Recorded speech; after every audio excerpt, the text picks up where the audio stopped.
हिते मतलब तव्हांखे हर फैसिलिटी मिली थी सके। गरीब लोगों के लिए तो उनके लिए तो हम फैसिलिटीज़ बहुत देंगे।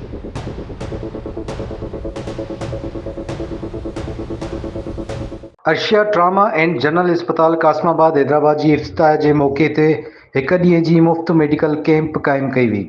कैंप में शहरियुनि वॾे तादाद में शिरकत कई ऐं मुख़्तलिफ़ बीमारियुनि बाबति माहिर डॉक्टरनि खां मुफ़्त चकास कराई।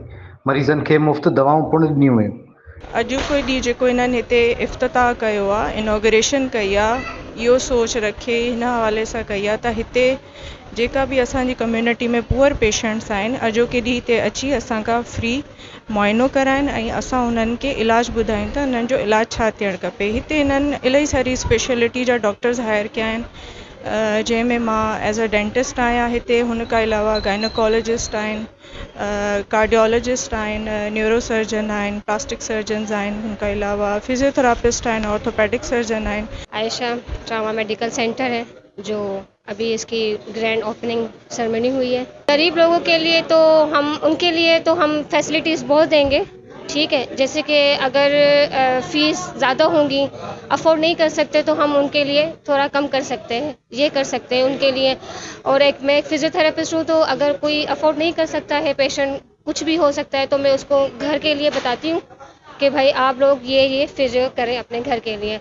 कोई अफोर्ड कर सकता है तो वो मेरे पास आ जाता है, तो मैं इतनी उसके फ़ीस रखती हूँ। मेरी फ़ीस ये है, उसकी चार्जेस वगैरह ये है। कार्डियोलॉजिस्ट आहियां, मुंहिंजी कार्डियोलॉजी जी ट्रेनिंग पूरी आहे। त अॼु असां जेको सो आहे इहो कैंप स्टार्ट कयो आहे। इन में असां वटि सभु फील्डूं आहिनि, तक़रीबन कार्डियोलॉजी आहे, यूरोलॉजी आहे, जनरल मेडिसन आहे, जनरल सर्जरी आहे, गाइनोकोलॉजी आहे, ऐं असां वटि तक़रीबन सभु पिट्स आहे, तक़रीबन सभु स्पेशलिटीज़ आहिनि असां वटि। त उन जे लाइ असां इनशाला दवाऊं बि जेकी आहिनि उहो फ्री में ॾियूं पिया। ऐं उन खां अलावा जेको असां इहो जेको हॉस्पिटल खोलियो अथव, इहो जनरल हॉस्पिटल अथव। इन में असांजो ट्रामा ऐं जेकियूं सभु फील्डूं आहिनि, उन जे हिसाब सां जेको बि असां वटि मरीज़ ईंदो, क्रिटिकल हुजे या जेको बि हुजे, त असां उनखे इनशाला एडमिट कंदासीं ऐं उनजो जेको सो प्रॉपर जेकी ट्रीटमेंट आहे उहो कंदासीं। इनखे माना मुकमल तौर ते असां 24/7 हलाईंदासीं। ऐं मां हिते हॉस्पिटल जो एडमिनिस्ट्रेटर आहियां। असांजे हॉस्पिटल जो नालो आहे Arshia trauma and general hospital Qasimabad. हीअ हॉस्पिटल कासमाबाद अलमदार चौक जे बिल्कुलु वेझो आहे, डिग्री गर्ल्स कॉलेज जे साम्हूं। असां वटि हिते मुख़्तलिफ़ बीमारियुनि जो इलाजु थींदो आहे, जीअं मेडिसन, गाइनी, पीड्स, सर्जरी ऐं डर्माटोलॉजी, चमड़ी जी बीमारियूं ऐं जेके बि तक़रीबन बीमारियूं आहिनि। असां वटि हिते नर्सरी मौजूदु आहे। असां वटि ऑपरेशन थिएटर्स आहिनि, जंहिंमें असां हॾनि जा ऑपरेशन, यूरोलॉजी ऑपरेशन या ॿिया जेके बि जनरल ऑपरेशन्स आहिनि उहे परफॉर्म कंदासीं।